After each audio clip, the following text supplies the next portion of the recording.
I'm going to talk about two things. I'm going to talk about anthropomorphic climate change, sometimes known as global warming. And I'm going to talk about anthropotelic social change, which is our ability to be more effectively social at a global scale for the future.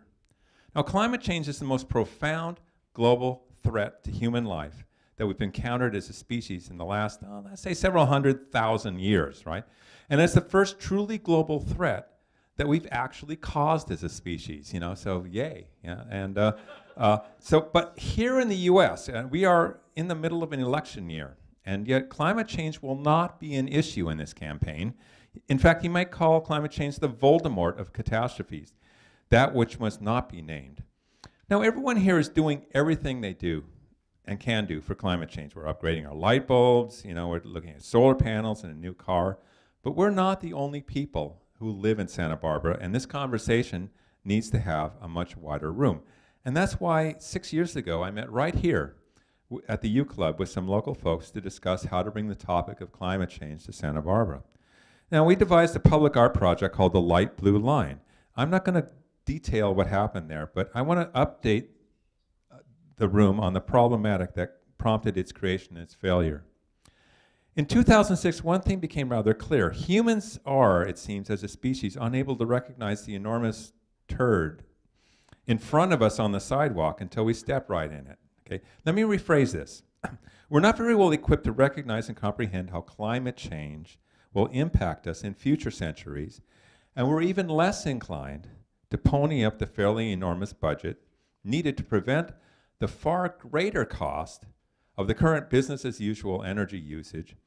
No, not the hottest year on record, nor tornadoes in New York, nor the melting of the Arctic ice cover will persuade us as a nation to, into action sufficient to remediate our impacts on the climate system.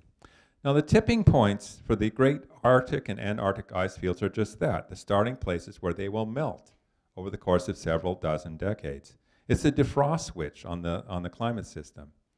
Now, as much as we like our mountains in Santa Barbara is a coastal town, intimately connected to its shoreline for recreation, aesthetics, economics, transportation, and waste processing. So when Big Al came out with the inconvenient truth, it struck me, as I'm sure it did all of you, that Santa Barbara should be doing its part to mitigate its impact on the climate system. Not that we can do this alone, but as a community, we can do the right thing and let other people know about it.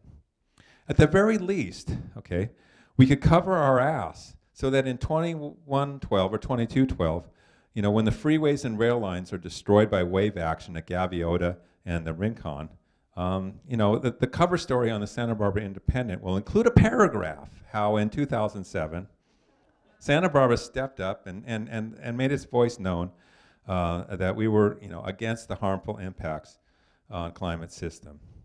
Now, in 2007, our project got a lot of press, got great support from the city and from the mayor, then Councilwoman Schneider, but we were losing the battle over our message, okay, because of a media campaign at the news press. Now, climate deniers, I think, are not really anti-science on the whole, okay? I think they're anti-social change.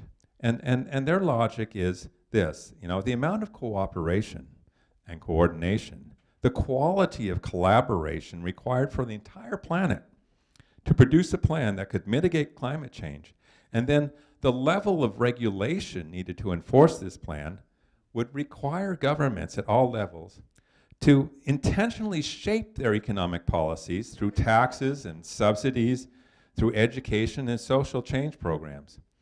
But back in 2007, the climate deniers in Santa Barbara had more information channels, they had more lawyers, and more real estate folks willing to put up cash than our little art project could counter. But then, by the end of that summer, pretty much every person in town knew where the 7-meter sea level rise contour was. So you could say that we actually prevailed without spilling a drop of paint. Now today,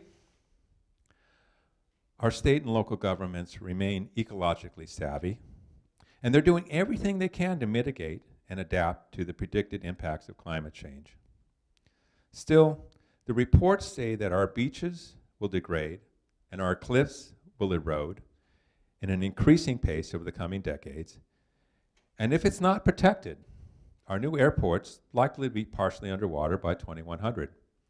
But we'll be out of oil by then anyway, so maybe that works out.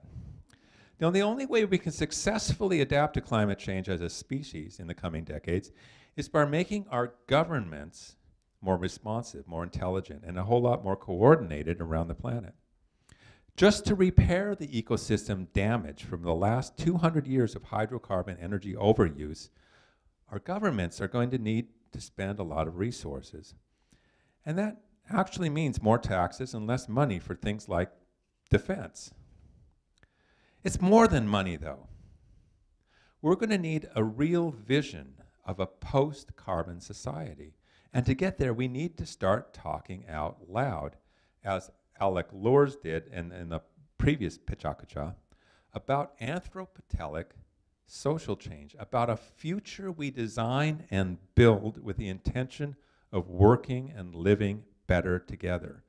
And we need to stop thinking that the marketplace will magically get us there. As a species, we're still doomed to step straight into the impacts of climate change. Newfangled capitalism isn't going to help us any more than old-style communism. We need to imagine and realize new forms of governing ourselves. And yes, we need to talk out loud about the need for more government and better government, so that when the water rises, at least we'll all be wearing our wellies. Thank you.